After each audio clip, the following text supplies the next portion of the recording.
Yesterday we ended up with a question. What's the question we ended up?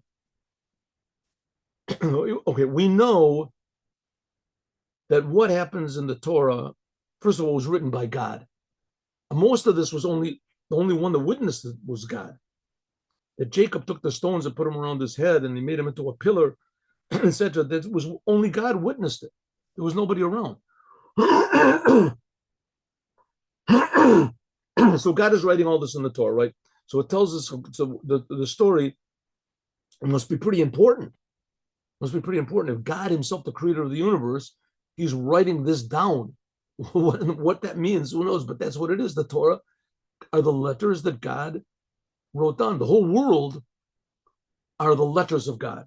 The world is created from the letters of God. That's what it says in the Torah. God said, let there be light, let there be this. Right? That's from the letters of God. That's one type of letters. That's external letters. If you want to call it, that's the letters of God's speech. But the Torah is the letters of God's thought. That's even higher. And here we have this really weird story about Jacob being alone, and he takes stones and he puts them around his head. And it says it, the explanation of the Torah says, well, he didn't just put it around his head, he put it around his whole body. Why did he put it around? To protect from the wild animals. Protect from the wild animals. That's what it says. So, I mean, a 5-year-old child will read this and say, Daddy, this doesn't make any sense. I mean, what is he putting? And he put, why does he say around his head? His father says, no, it doesn't really mean around his head. It means he put it around his whole body to protect from the animals. Okay, so the first question the child asks is, okay, put it around his body, but why does it say in the Torah that he put it around his head? And not only that, what do you mean he put it around these stones? He put it around, okay, put it around his body to keep away from the wild animals. I mean, how high did he make this thing, this wall around him? Right? A wild animal, a lion, a tiger, or something like that, a monkey, an ape can just crawl over the stones. I mean, what's that? Just jump over the stones. It's such a big thing. And not only that, that's what Yaakov did before he went to sleep. I mean, it's a big deal to build a wall. You want to build a wall, you have to find stones that exactly fit one another. You have to put them one on top of the other. It takes days, takes a long time, right? And he built it to keep away from the animals. The animals would eat him up while he was making the wall. The whole thing doesn't make any sense. And the Torah says that he put these rings around his head, but it doesn't really mean around his head. Okay, first question, why does it say that he put the stones around his head? And number two question, animals can't jump over this wall. How high could the wall possibly be, that animals couldn't protect his body from the animals? What's going on? So there must be some very important message over here. It can't be that, the Yaakov, he really knew how to build a wall. Huh? That guy knew how to build a wall. Huh? He could build a wall like nobody else built a wall. That's not what it's coming to tell us. That he could build a wall which was like 20 feet tall, and he did it in just 5 minutes, around but it says he put it around his head. It doesn't really say his body. It doesn't make any sense. So what was he doing to keep away from the wild animals? What wild animals? So let's answer these two questions. Why does the Torah say he put it around his head if it really means around his body? And how could a wall of stones protect them from animals that just jump over the stones with it? Yesh Lomo, we can say, and what is this important to us? Why would God write about a thing like this? What do we? Yesh Lomo, we can say. Rebbe said the explanation is according to Chassidut.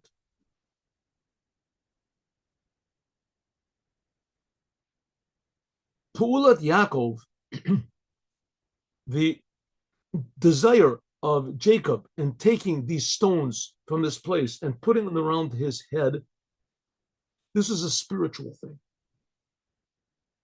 Was lahamshich to draw down and reveal b'mitziuto agashmil, in his physical state, the way he was, a physical person in this world, et or neshama, the light of his soul, all the potential of his soul, betokev gadol, with a tremendous power.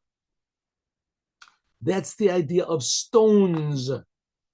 Stones represent power, stubbornness, unyielding, not thinking, right? Not stubborn, stiff-necked power. That's what a stone is. When is revealed Metziut the Gashmiut, Metziut Amitid, when is revealed the true soul of what a Jew is, the true essence soul, Azai then, Ein Ha'alim Lastir Shalagashmiut, then all of the powers of the physical world to conceal godliness, to kill the soul, Ein Lahem Shum Tefisat Makom. And then they have no effect whatsoever. When a Jew serves God like a stone, like a wall, what happens? A lot of times we're sure of what's right. Isn't it common? A lot of people, very, very common thing. People make resolutions, right? I'm never going to do that. I'm going to stop smoking. I'm never going to do that again. I'm never going to lose my temper again. I'm not going to do this. And 5 minutes later, he starts smoking and loses his temper again. Right? He loses his temper. I got to have a cigarette. What happens? He knows what's right, but he doesn't do it.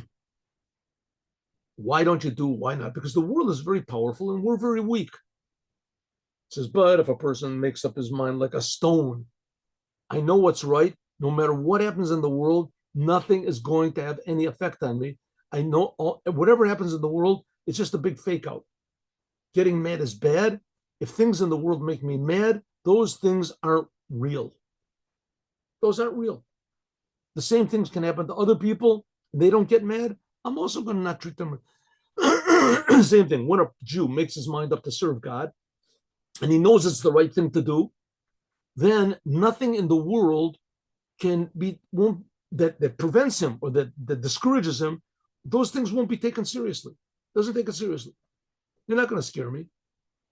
When a person serves God like a stone, Azai, then the concealment of the world does not take up any place by him. Memelis automatically lo yecholot chayot root, the bad. How do you say the wild animals can't damage Jacob? The wild animals are not talking about physical animals, even though that's also true. And we see that Daniel was thrown into the lion's den, and the lions didn't damage him. Why didn't they damage him? Why didn't they damage Daniel? His flesh was flesh, human flesh. The lions were hungry. Why not? Because spiritually, he had a wall around him. Spiritually, he was totally devoted to the creator of the universe. And the lions, they couldn't come near him. Because Makom Mishkan Nefesh Eloki, because the place of the godly soul, it says in the Tanya, 2nd chapter, is in the brains, in the head. From there, it goes to the rest of the limbs. The godly soul, the recognition of God can't come from your eyes or your ears or your mouth or whatever it is. It has to come only from your understanding. And therefore, Iker Gilei Tokef and Neshama Baruchniut, that's like stones, the power of the soul. That's what it says. You have to put it around his head. Jacob wasn't just that's why the Rebbe was very against making movies or plays or whatever about biblical figures. Sometimes they make it on Purim. They make it on Purim. They make it sometimes also on Hanukkah, because it's not dealing so much with biblical figures, right? People like Daniel, Abraham, Isaac, Jacob, all these people that are tzaddikim, the whole essence of what they are is truth. And if you make a play, the whole essence of a play is copying the truth. It's false. You want to fool the people in the audience to think that they're really looking at a genuine figure. A genuine figure. Yosef is really, pleading with his brothers. He's not really, what you're witnessing is not Yosef, and he's not pleading with his brothers. He's just reading it. He's faking it, and he wants you to believe. So, when you see a play, you're automatic. The essence of what a play is, what acting, movies, right? The essence of what it is it's a lie, right? These people are not really being pursued by the enemy or the cowboys and the Indians. They're not real cowboys and not real Indians. They're playing. They're lying. But they're doing it in a convincing way that you can watch the movie, wonder what's going to happen now. Are they going to catch him? Are they going to get the guy? Is he going to get his thing? Is he going to find the money? Is he going to? But he's just faking you. He's faking you. It's not real. So, okay, that's okay with the movie. But when we're dealing with Torah figures, the whole essence of their being is truth. You're looking at truth. You're not looking at what he does. You're looking at what he is. It says that's what Yaakov, that's why the Torah is telling us about Jacob. It's not so much what he did. What he did doesn't make any sense. He took stones and he put it around his head, but the Torah says that he did his head, but it didn't really mean around his head. It means around his body. So why does the Torah say around his head? I don't know. Why does it say around his body? To keep away the animals. So physically, it doesn't make any sense what he does. But here it's what he is. What is accomplished by this? Jacob was setting the spiritual tone for the whole world, how the spiritual is going to affect the physical. Like Daniel in the lion's den, his spiritual state protected him from the lions. The same thing is with us. When we serve God like a stone, in other words, we know what's right, and we're not going to be moved from what's right. And where we have to protect, we have to take this attitude mainly and protect our head.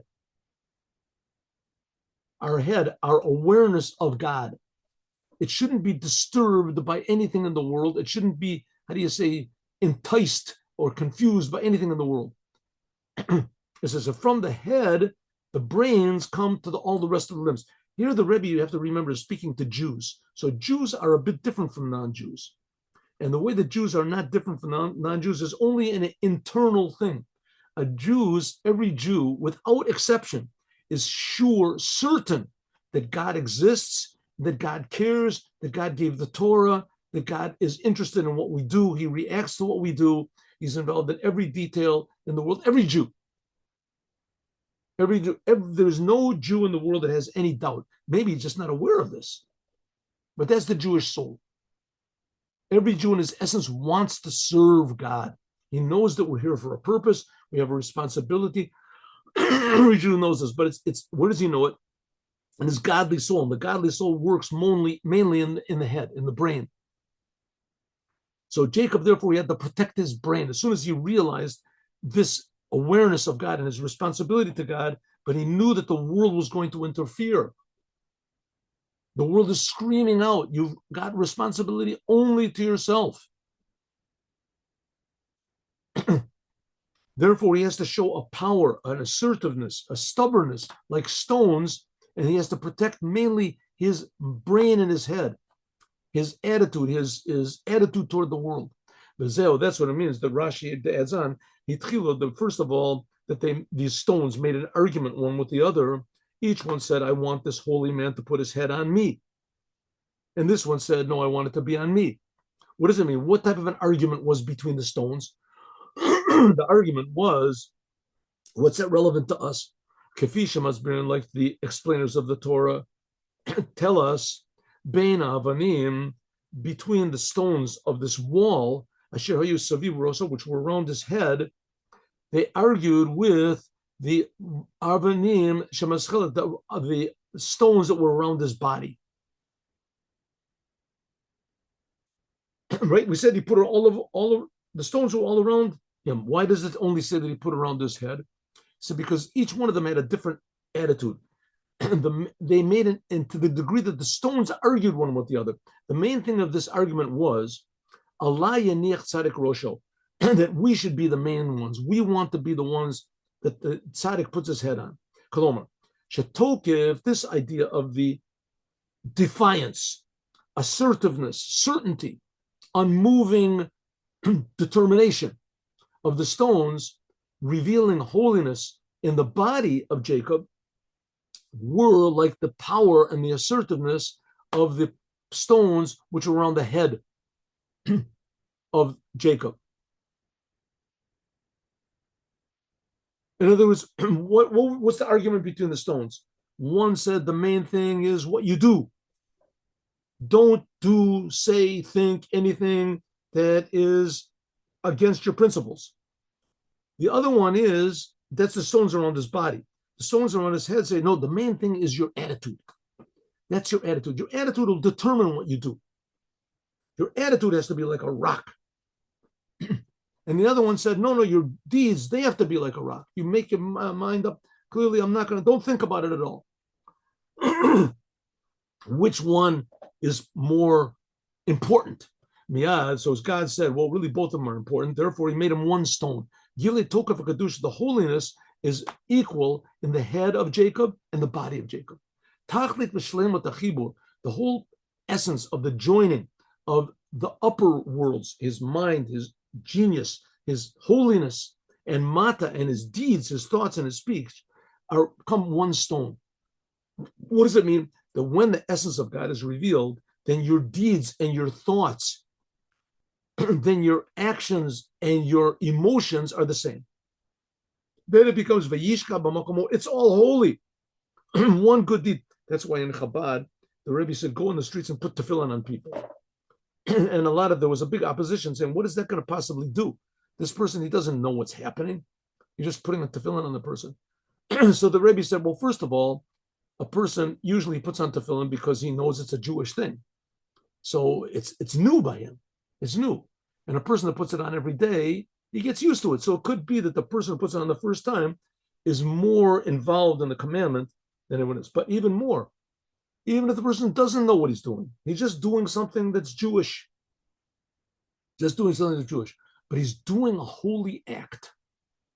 He's doing a holy act, whether he knows it or not, whether he's aware of what it means holy, he's doing a holy act. You say, listen, your grandfather put on tefillin, right? Put on tefillin, it protects the soldiers. Okay, he puts on tefillin, right? He knows that God is involved in the whole thing. He doesn't understand, but he just did an action. The action sometimes speaks louder than all of the intentions and all of the emotions. On the other hand, there's the other way around also, right? The main thing in Judaism is the commandment is to love God. You have to love God. You have to have emotions. You're not supposed to be like a robot to do Judaism. It's supposed to be you feel God. Which one is more important? So it says each one has its good point, and they're the same. They're one. That's what Jacob did. He unified them both.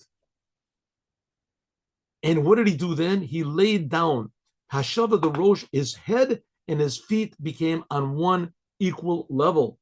There's no difference between both of them. There's no place where the animals can damage either one of them. Exactly the opposite. Even since that the revelation of God's essence is made by means of the physical world, Kivan Shagila, because the revelation of God from above, this is also because of revelations, and specifically this physical world. Because it is Helim, concealed, it conceals God. This physical world, this arouses a revelation of godliness, the essence of God, which cannot be, which is totally above the world. Sometimes the world can arouse higher reality of God than all of the Torah and all of the yeshivot and all the learning can possibly do. Okay, you need the Torah and etc. so that it should be in a permanent way. It's a one-time thing, right? Loving God and feeling God. A person can give his life for the Hashem, and the person is a big rabbi. It could be that he'll start, well, maybe I won't give my life. I have my community and my this. So therefore, what is most important in Judaism? Your head or your feet? Godliness or the world? So the answer is both of them. The whole job of Judaism is to put godliness, but into the world, into the physical world, that your head and your feet should be equal. The feet also can inspire the head. The world inspires God. So it's both the world receives from God and God receives, so to speak, from the world. And therefore, Nifal Tokev Kedusha, that's true holiness. Right? In Judaism, what's the most holy thing? The Holy Temple. God came on Mount Sinai, gave 2 tablets. 1 second. 1 minute. Hello, תצלצל בבקשה בעוד חצי שעה. טוב? חצי שעה, אני מוסר שיעור. תודה. Gilui Atz was the revelation of God's essence by means of the stones. We have to have an attitude toward God that once we understand, once we realize what's right, then stop the understanding. I understand that. Don't get confused. But Zena said, this is afterwards a matzeva. This is what makes a monument to God, an Eben Azot, the stone that I made a monument to God. It becomes a house of God. Bayit Vadira Loyat Parech, the world, the physical world, becomes a dwelling for God's essence. Okay, just to sum up, God creates the world personally every single essence, every single second. And he creates the world from his essence. The world is very, very important to God. We have absolutely no idea how important it is, but a little bit of a glimpse of it is that God wrote it down purposely on the Torah. And the Jews were in Egypt for 210 years. He took them out and he gave this Torah to the Jews. And in this Torah, which is God's personal book, it says, I create you and I create the world. And the world is very important to me. Use the world properly. Fix up the world. The world will become a house of the essence of God.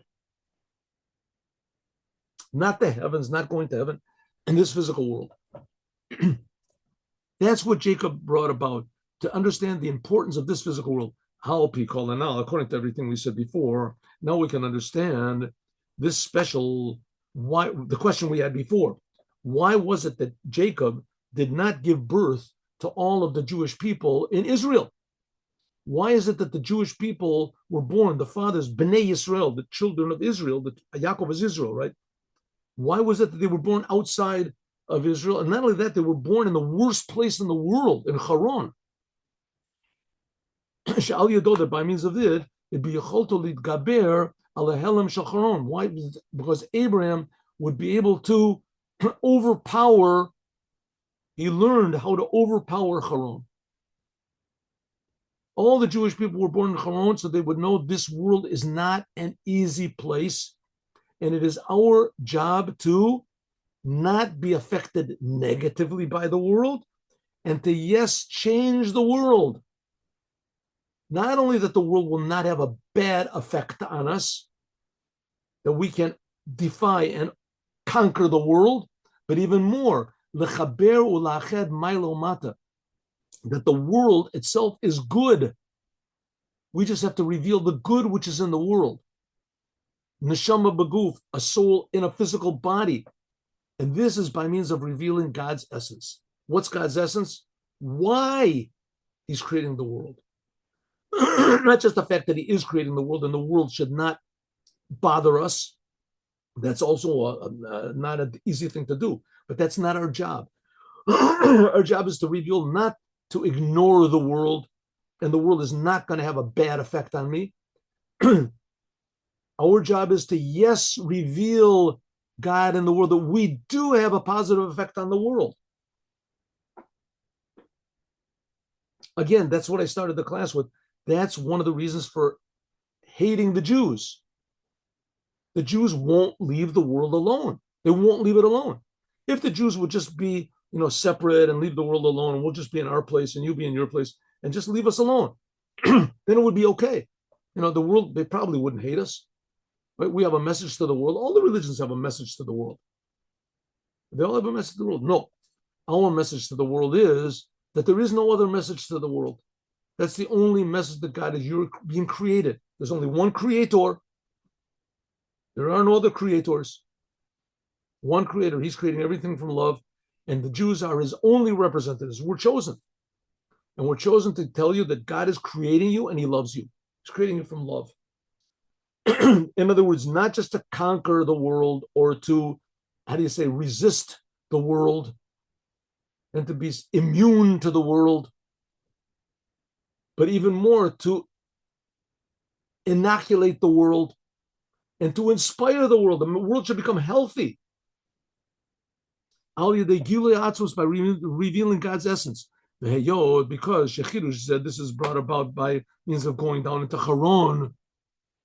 That's why Jacob went into Haran, to transform the place. Therefore, Jacob made the 12 tribes of God, Shiftei Yah, 12 tribes of God, specifically in this terrible place called Haran.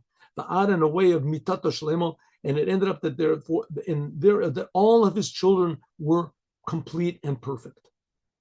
We'll see if to add on.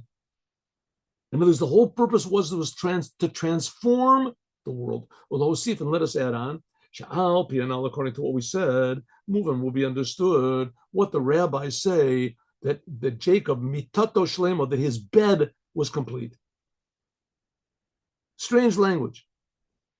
It says that Abraham, he had one bad son, Ishmael. Yitzchak, he had one bad son, Esav. But by Jacob, his bed was complete. Why doesn't it say his family was complete, his offspring were complete? It says mitato shlema. That's what it says. His bed was complete. Why?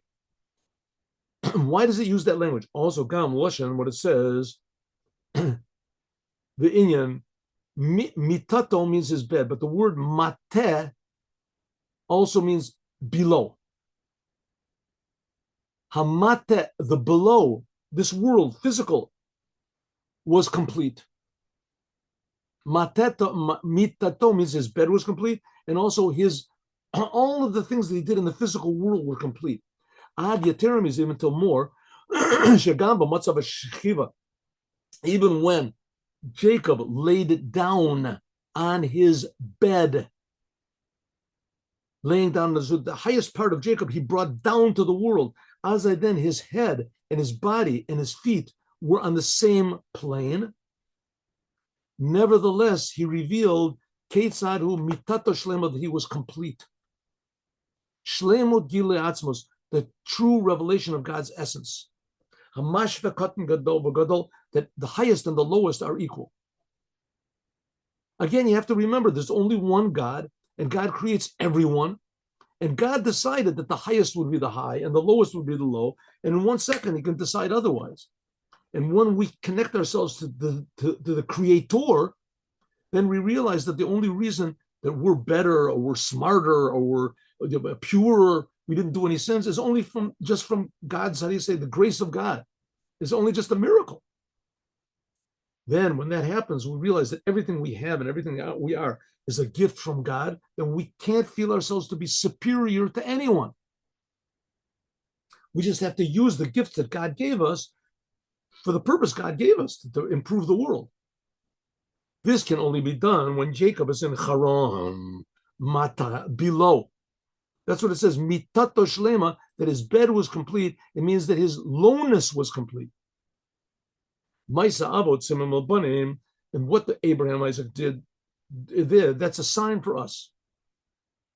Ishtabot ben, the equality between the upper part and the lower part, in a way, shagama mata, that also the lower part of our lives, how we deal in the most mundane physical things. This is also relevant to Moses. It says that Moses, that he took the mate Elohim, he took the staff of God in his hand. The word mate is the same letters. Mate means the world, below. The lowness of God was in his hands. What's the lowness of God? The physical world. That by means of this, he could bring about Moses. He brought about all these miracles, umoftim, in the land of Israel. In the land of Egypt. In the land of Egypt, Mitzrayim. Mitzrayim, the word for Mitzrayim, means Egypt. Egypt. But that's not the point, that God took us out of this politically defined place called Egypt. Mitzrayim means limitations. Limitations, boundaries, so to speak. In this place, God doesn't come in. It's a wall around the world, so God can't come in. That's Mitzrayim, limits. Milashon Meitzar Gvul, limitations and boundaries. Shemina Meitzar, that from the limited place, the small place, I will call it to God. That from a narrow place, place where it doesn't seem that God is there at all, it's only just terrible things like we see. That's one of the reasons why in Psalms, the King David had so many problems, because King David was refining the problems of the world. Like Jacob refined Haran, and the Jewish people refined Egypt when they were there. Nasa Anani went by means of calling out to God from a narrow place, then God answers us from a wide place. In other words, whenever there is, God forbid that there should never be, trouble, pain, difficulty to anyone, but here we're talking about Jews. You have to understand that this is only just God sending us down into Haran, putting the Jews into Egypt for a purpose, to refine the place. No one wants bad things to happen. When bad things do happen, we should understand that this is only God just wants us to be strong and to overcome the difference and reveal new powers in our soul. Revealing the essence of God. I think this is a general principle in life. I don't, not just for Judaism. I read in some book, somebody gave me, when was it? That there was this businessman. Oh, I know, I heard the story yesterday. There was a businessman in Kfar Chabad, and he had these other people that wanted to invest in him. And he asked these people, did any of you ever declare bankruptcy? Were any of you ever went bankrupt? There was like 5 or 6 people, all of them investors, whatever. And none of us said, no, none of us declared bankruptcy. He said, if so, I don't want to work with you. I'm not going to work. I'll only work with the person that went bankrupt and he came out of it. If you never, right? If you know how to raise up after a fall, that's what I want. But if you don't know how to raise up after a fall, then who knows what's going to be with me? You're going to fall down. Maybe you'll just stay there. The same thing, God puts the Jewish people into difficult situations in order, and we've been in difficult situations since Abraham, for the last 4,000 years, we've been in difficult situations, but a difficult situation, whether self-made difficult situations or world-made difficult situations, but we're put in there in order to overcome them, to reveal new powers in our soul, that we can be like a rock to serve God. The cave, and since the Shlemos Abira, since the completion of refining this physical world, mata, which we said mata means below, and it also means a bed, and it also means the staff of Moses, is in the that it is brought by means of Gilui, revelation of the essence of God, which is above, being above or below the Creator. Then when we reveal that, then the world can't have a negative effect on us. This is the Peshita Ta'atzmos, the simple oneness of God, which is united with the essence of what every Jew is. Or in the language which is known, it's in the Zohar and other places, Yisrael v'Kodesh Baruch Hu Echad, Jews and God are totally one. Like it's explained in the Farbringen that we had last week, we talked about it. So Jacob was the forerunner. He was the first real 100% Jew, Yisrael. His name became Yisrael. And he gave birth to Bnei Yisrael in exile, in Haran, worst place in the world. And he did this to show that this world, Mata, is very, very precious to God and even gives pleasure to God when we do what God wants. That's what we just finished learning. Yitzchak. Cave, and since the Ikar of Otis Yaakov, since the main service of Jacob in Haran, that is talked about in our Torah portions, Vayetze, was regarding himself. What does it mean? Revealing and unifying his Yaakov's soul in his body. Like we said before, mitato shlemo, that his bed was complete, or the physical world was complete.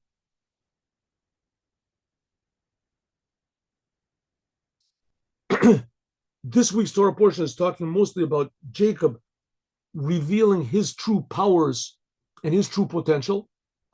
And of course, that's not the whole story. Hari Pu'ulas Amora, it has to be revealed in the world.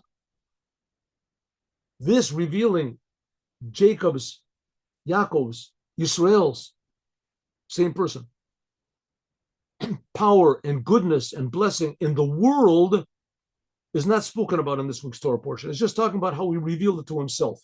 He revealed it. When is it revealed in the world? Next week, Vayishlach. We read that on Shabbat in the afternoon. Jacob sent malachim. He sent messengers, angels and messengers to Esav, Arza Seir Sdei Adom. This is talking about how Jacob already refined himself. He already established the Jewish people. He had his 12 sons. He had his family. Then it talks about sending Yosef was born a little bit later, but Yosef had already been born, of course. Yosef, he already had the 12 tribes, right?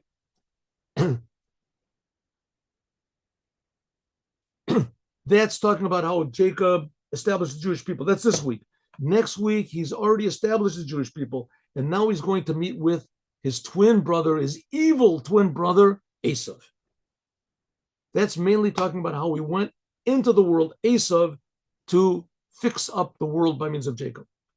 Mavur b'Chasidut, to explain the Chasidut, that Jacob was the level of Tikkun, and Esav was the level of Tohu.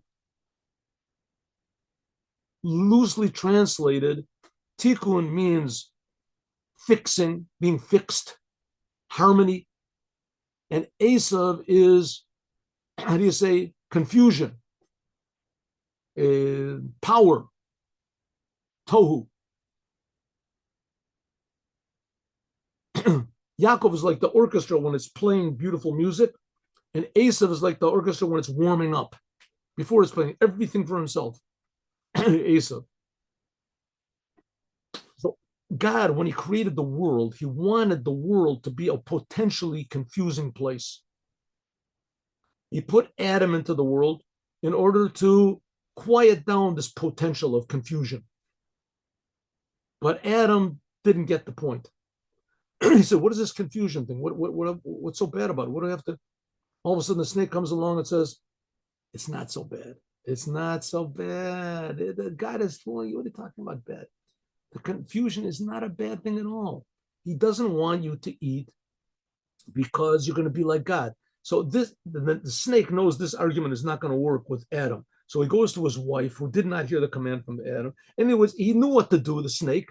And finally, and the snake convinces his wife, Chava, Eve, and she makes him eat. In any case, they brought the confusion of the world into more revelation. That's called tohu. This potential for confusion in the world is called tohu, and it comes from a very, very high source of godliness. Very high source. Jacob, he's tikkun. This is harmony. Harmony. And like I said, I gave the example. I just made this up. You can unmake it also. But when the orchestra is warming up, you ever go to hear a concert? I went not that many times, but I went. The concert, they warm up. So when they're warming up, so every instrument, it just plays as fast and as loud and as high and as low and as it possibly can. And it's just total confusion, but the instruments they're doing their job, right? They're doing their job. The violin is going from above to below, and the bassoon and the oboe and the kettle drums and everything, and they're just testing and pounding away. And it's, the audience is not getting anything out of it, but the players, that's really playing, which is not the case when the music starts to go. It could be that the kettle drums play only boom, boom, twice in the end, right? And the oboe has like a little part in the middle, and most of the time it's just to sit and be quiet, right? But they're all willing to do it for the sake of harmony. And even when they do play, they can't play what they want. They have to play what is written exactly on the page, and they have to play at the right time. That's called tikkun. Tikkun means everything is controlled, but it's beautiful. It's harmony. And Esav is every man for yourself, but it's confusion. So the power of Esav is really a good thing. And the order of Jacob is also a good thing. If you can unite them both together, then you have order in a powerful way. Oh, Yaakov, therefore, Jacob wanted to make order from this world. He sent these messengers. The word for messenger and for angels are the same word. Rashi says that he sent really angels. In any case, he sent them to Esav. Why? Shechashav, he thought that Esav had already refined himself and had done his job, that Esav was already ready to be fixed up. Therefore, Yochel Liot, Shechibor, you could unify these big lights and this big power of Esav together with Tikkun, with Jacob. He thought that he was ready. Shezeo Shlemos Abira, this is the fixing up the world. Shenasa Kli, that it's made a vessel, right? Like in the conductor stands up in front of the orchestra, he hears everybody's playing, and he taps with his baton, and everybody's quiet, and they start to play. So the same thing. Jacob came to Esav. He thought he was just warming up, making a lot of noise. Tapped with his baton. Okay, let's play. Hello, let's play. Hey, come on, stop it. And Esav didn't want to stop. He thought that Esav was already ready. He thought that he could unite Esav's power with the spiritual order that he had. And by means of this, would be revealed the essence of God, which is above Tohu and Tikkun. That's what Yitzchak wanted to do before. That's why Yitzchak, originally his father, wanted to bless Esau mistakenly, but Yaakov knew it would take time. So if you could, okay, the time has come. I've worked 20 years in the house of my brother, in the house of my uncle, Lavan. Lavan was Sora's brother, right? Asher mitgale al achar afterwards, and these levels of tohu and tikkun, that all this is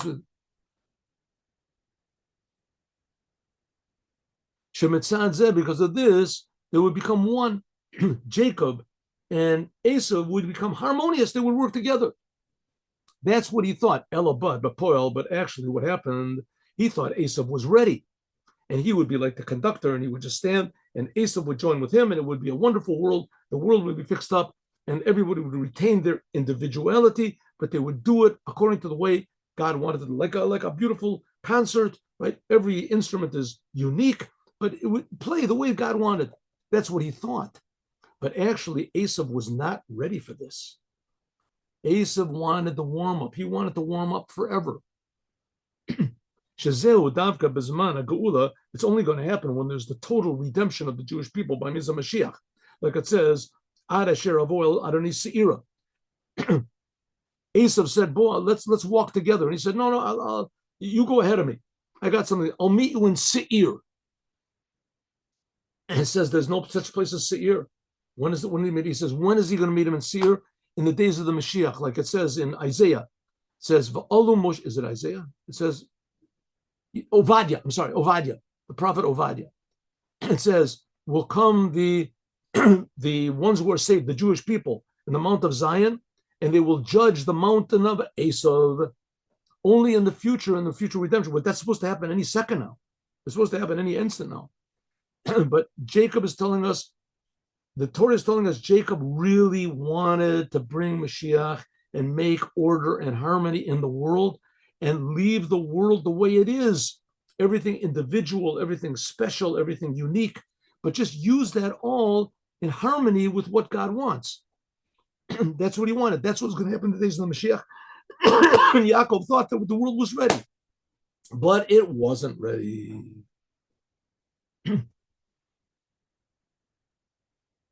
So that's the idea of this week's Torah portion. Vayetze is talking about how Yaakov fixed himself up and prepared this whole thing of tikkun to fix up the world. And next week he's going to try to implement it with Esau with temporarily unsuccessful results, as we're going to talk about more, God willing, tomorrow.